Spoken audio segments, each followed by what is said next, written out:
Hello, everybody. Welcome to the Canadian Shield. My name is Sterling, and I'm your host. So I haven't done one about the House of Commons in question period in a little while. I thought it was time that I get back to my roots. There was not much going on because they're trying to find out who will replace Justin Trudeau in the polls, right? Who they can replace him with that other people would like. So they throw out every backbencher they can get their hands on. They bring people forward from the backbenches. They got them running out in front of the press. They're trying to get their press to ask the right questions of the right people.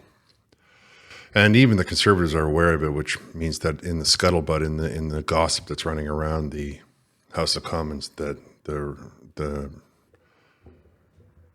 knowledge is well known that Justin Trudeau seems to be getting ready to resign as head of the Liberal Party. However, before we get into that, I want you to subscribe, like, comment, hit the notification bell, and share this channel with your friends.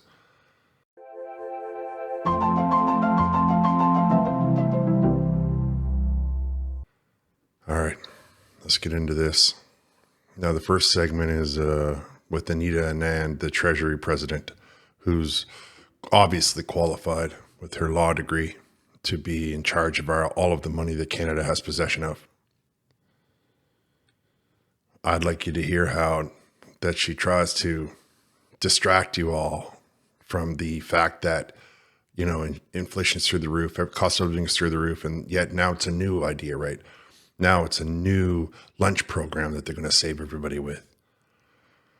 If we just balanced the budget, we probably wouldn't need as much of this saving, and yet they can't seem to do that.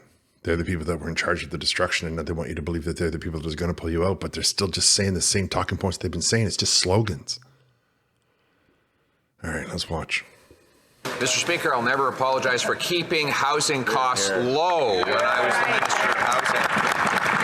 But if you were hoping for some interest rate relief today as a mortgage holder, as someone with a small business loan or a line of credit, you got some bad news that the Prime Minister is not worth the cost.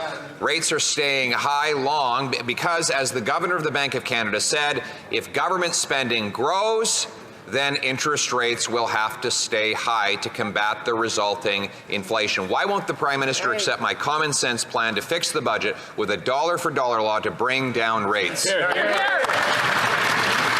Honourable President of the Treasury Board.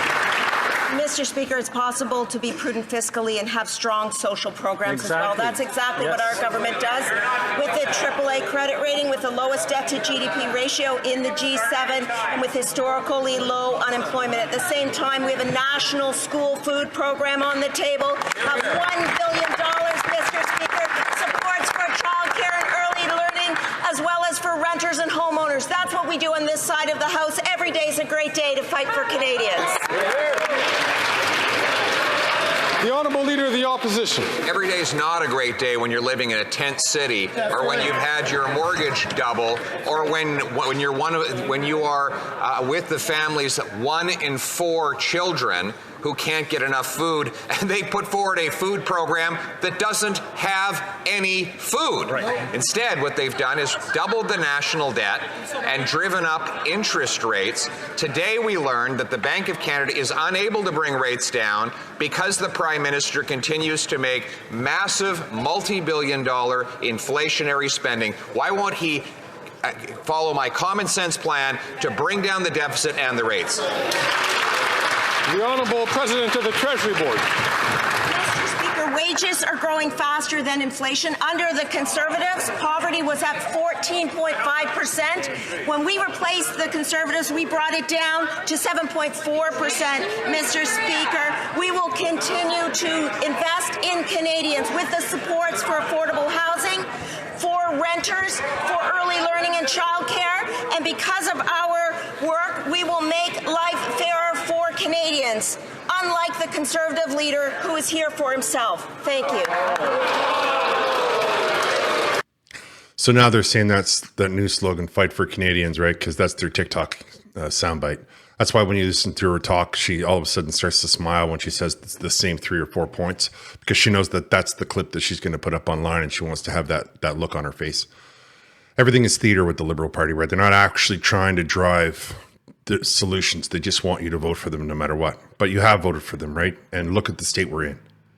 So it's not happenstance. The whole world went through the pandemic, and yet only Canada is getting crushed by it.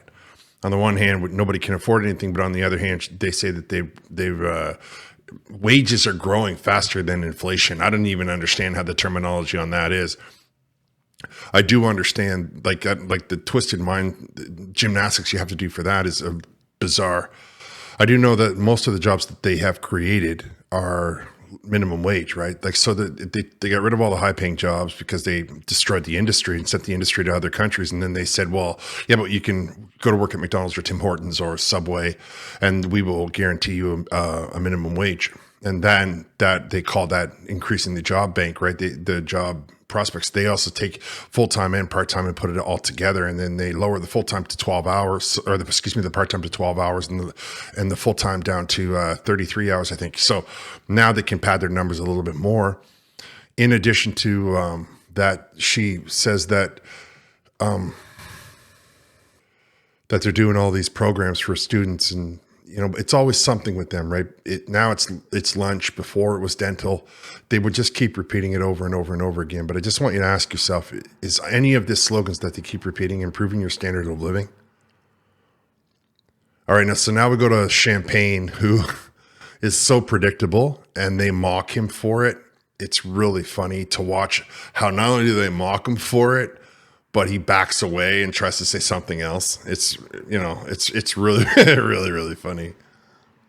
The Honourable Leader of the Opposition. Mr. Speaker, we're finding out today from the Bank of Canada that the Prime Minister is not worth the cost.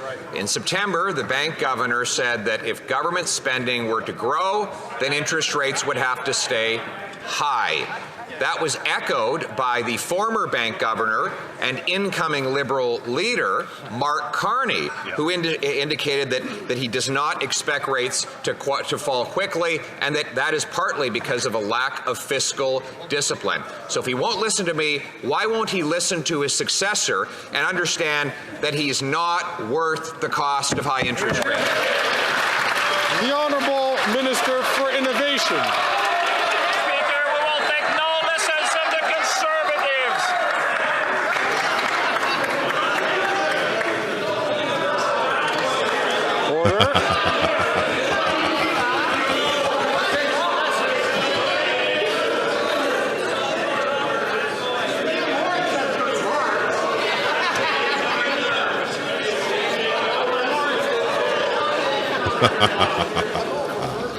The Honourable Minister for Innovation.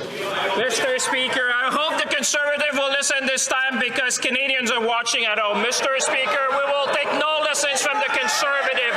On this side of the House, we have a plan to build more houses. We have a plan to build more prosperity in this country. We have a plan to create more jobs, Mr. Speaker. On the other side, they have slogan, Mr. Speaker. Canadians are smart. They understand that slogans don't build homes. They understand that slogans don't create jobs. They understand that slogans don't create prosperity. Mr. Speaker, every day is a good day to fight for Canadians. That's what we're going to do.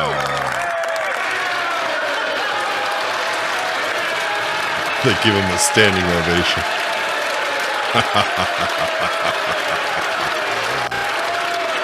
What a joke that guy is.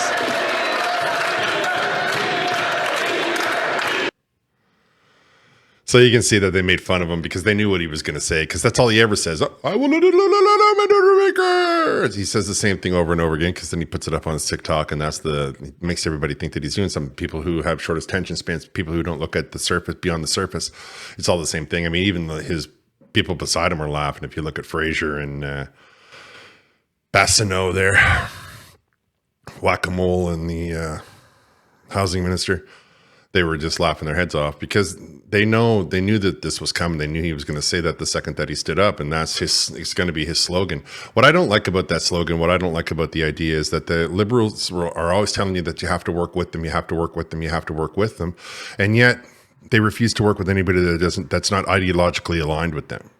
Is that the way a government works? Does everybody have to be ideologically aligned with them or else?